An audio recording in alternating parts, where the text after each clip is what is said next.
Madam ತಾವ್ ಹೇಳಿದ ಅರ್ಥ ಆಯ್ತಾ ಸರ್? ಕನ್ವಿನ್ಸ್ ಆದ್ರ ಅಥವಾ ಏನ್ ರೆಸ್ಪಾಂಡ್ ಮಾಡಿದ್ರು ಅಂತ ಸರ್ ಅವರು? ನಾನು ಮಾತಾಡ್ತೀನಿ ಅಂತ ಹೇಳಿದಾರ. ಬಟ್ ಪೂರ್ವಕವಾಗಿ ಏನಾದ್ರು ಇತ್ತ ಸರ್ ಅವ್ರ ಸೈನ್? ನೋಡಪ್ಪ, ಪೂರಕ ಇರ್ಲಿಲ್ಲ.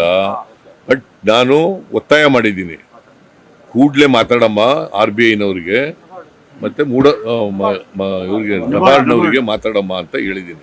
ನಿಮ್ ಕೈ ಕೆಳಗಡೆನೆ ಬರ್ತದೆ, ನಿಮ್ ಇಲಾಖೆಯಲ್ಲೇ ಬರೋದು ಅದು. ದಯವಿಟ್ಟು ಮಾಡಮ್ಮ, ಇಲ್ದೇ ಹೋದ್ರೆ ಕರ್ನಾಟಕದ ರೈತರು ಕಷ್ಟ ಸಿಕ್ಕಾಕತ್ತಾರೆ ಅಂತ ಹೇಳಿದ್ದೀನಿ. ಸರ್ ಇಷ್ಟೆಲ್ಲ ಇದೆ ಹೋರಾಟ ಮಾಡ್ಲಿಕ್ಕೆ, ಆದ್ರೆ ಇದು ಬಿಟ್ಟು ವಕ್ಫ್ ಮತ್ತೆ BPL ಬಗ್ಗೆ ಬಿಜೆಪಿ ಇವತ್ತು ರಾಜ್ಯಾದ್ಯಂತ ಹೋರಾಟ ಮಾಡ್ತಾರೆ. ಏನು ಸುಮ್ಮನೆ ರಾಜಕೀಯ ನೀವು ತೋರಿಸ್ತಿದ್ರಿಂದ ತೋರಿಸಿಲ್ಲ ಸರ್, ಅವ್ರ ಅಭಿಯಾನ ಮಾಡ್ತಾರೆ. ಏನ್ ಅಭಿಯಾನ ರೀ? ಏನಂತ ಅಭಿಯಾನ ಮಾಡ್ತಾರಪ್ಪ? ನಾವು ತೋರಿಸ್ತೀವಿ, ನಾವು ತೋರಿಸೋದು ಮಾಡ್ತಾ ಇಲ್ಲ ಸರ್. ಆಯ್ತಪ್ಪ, ಅವ್ರು ಮಾಡೋದೇನ್ ತೋರಿಸಿ, ಅವ್ರು ಮಾಡೋದೇನ್ ತೋರಿಸಿ, ಏನ್ ಮಾಡೋದ್ ತೋರಿಸಿದ್ರು? ತೋರಿಸ್ಲೇಬಾರ್ದು.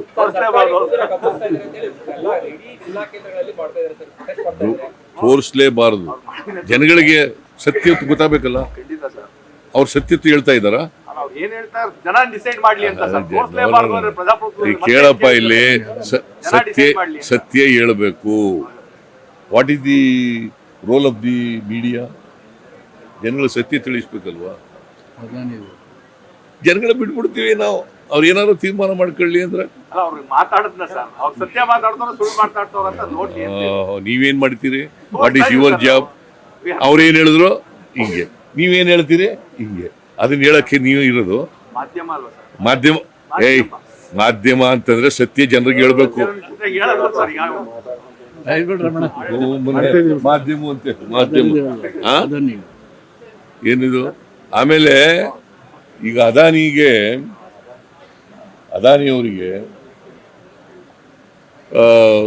ವಾರಂಟ್ ಇಶ್ಯೂ ಆಗಿದೆ. ನಮ್ಮ ರಾಹುಲ್ ಗಾಂಧಿ ಅವರು ಈಗಾಗಲೇ ಹೇಳಿದ್ದಾರೆ, ವಾರಂಟ್ ಇಶ್ಯೂ ಆದಮೇಲೆ ಈ ಶುಡ್ ಬಿ ಅರೆಸ್ಟೆಡ್ ಅಲ್ವಾ? ವಾರಂಟ್ ಇಶ್ಯೂ ಆಗಿಬಿಟ್ಟಿದೆ. 2100 ಕೋಟಿ ಲಂಚ ಕೊಟ್ಟಿದ್ದಾರೆ ಅಧಿಕಾರಿಗಳಿಗೆ, ಬೇರೆ ಬೇರೆ ರಾಜ್ಯಗಳ ಅಧಿಕಾರಿಗಳಿಗೆಲ್ಲ ಅಂತ ಹೇಳಿ ವಾರಂಟ್ ಇಶ್ಯೂ ಆಗಿದೆ. ವಾರಂಟ್ ಇಶ್ಯೂ ಮಾಡಿದ್ಮೇಲೆ ಈ ಮಸ್ಟ್ ಬಿ ಅರೆಸ್ಟೆಡ್. ಸರ್, ಅದಕ್ಕಿನ್ನೂ ಇಂಪಾರ್ಟೆಂಟ್, ಈ ದೇಶದ ಗೌರವ ಹೋಗಿಲ್ವಾ? ಯಾಕಂದ್ರೆ ಇಂಟರ್ನ್ಯಾಷನಲ್ ಮೀಡಿಯಾದಲ್ಲಿ ಎಲ್ಲಾ ಕಡೆ ಬಂದಿದೆ ಇದು. ದೇಶದ ಗೌರವನೂ ಹೋಗಿದೆ. ಈಗ ಇವರು ಸಪೋರ್ಟ್ ಮಾಡ್ತಾ ಇರೋರು ಯಾರು? ಅಲ್ಲ, ನಾವು ಅರೆಸ್ಟ್ ಮಾಡೋದು ಡಿಮ್ಯಾಂಡ್ ಮಾಡ್ತೀನಿ, ನಂಬರ್ 1. ಇದಕ್ಕೆ ಇವ್ರಿಗೆ ಸಪೋರ್ಟ್ ಮಾಡ್ತಾ ಇರೋರು ಯಾರು? ಯಾರಿಗೆ ಮಾಡ್ತಾ ಇರೋರು? ಬಿಜೆಪಿ ಅವರು ಡಿಫೆಂಡ್ ಮಾಡ್ಕೊಂಡಿದ್ದಾರೆ, ಗೊತ್ತಾ ನಿಮಗೆ? ನರೇಂದ್ರ ಮೋದಿ ಅವರು ಹೇಳ್ದೆ ಮಾಡ್ಕೊಳಕ್ಕಾಗತ್ತಾ? That is the news.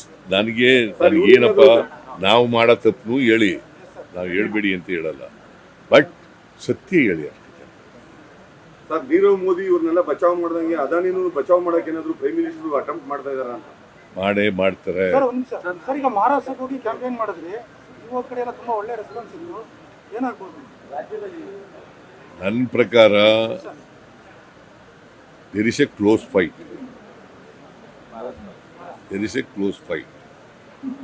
ಯಾರು ಬೇಕಾದ್ರೂ ಅಧಿಕಾರಕ್ಕೆ ಬರ್ಬೋದು, ಗೊತ್ತಾಯ್ತಾ? ನನಗೆ ಕೆಲವು ಇನ್ಫಾರ್ಮೇಶನ್ ಪ್ರಕಾರ ನಮ್ಮ ಪಾರ್ಟಿ ವರ್ಕರ್ಸ್ ಎಲ್ಲ ಹೇಳೋದು, ನಾವು ನಮ್ಗೆ ಎಡ್ಜಿದೆ ಅಂತ ಹೇಳ್ತಾರೆ. ಬಟ್ ನಾನು ಇಡೀ ರಾಜ್ಯನೆಲ್ಲ ನೋಡಕ್ಕೆ ಹೋಗಿಲ್ಲ. ನಾವು ಹೋಗಿರೋದು 4 ಕಾನ್ಸ್ಟಿಟ್ಯೂನ್ಸಿಗಳಿಗೆ.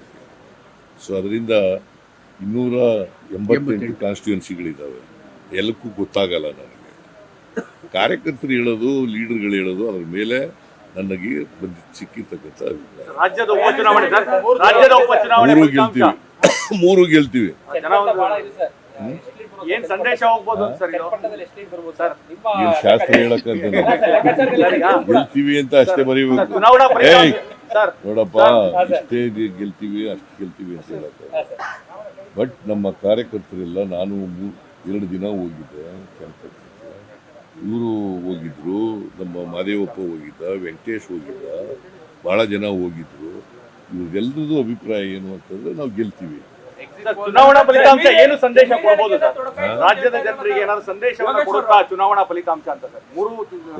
ಅಂತಂದ್ರೆ ಕೆಲವು ಮೀಡಿಯಾದವರು ಸುಳ್ಳು ತೋರಿಸ್ತಾ ಇದ್ದಾರೆ ಜನರಿಗೆ. ಅವ್ರಿಗೆ ಬಿಜೆಪಿ ಅವ್ರಿಗೆ ತಕ್ಕ ಉತ್ತರ ಕೊಟ್ಟಿದ್ದಾರೆ ಜನ ಅಂತ. ನ್ಯೂಸ್ ಫಸ್ಟ್ ನಿರ್ಭೀತಿಯಿಂದ ನಿಮ್ಮ ಪರವಾಗಿ.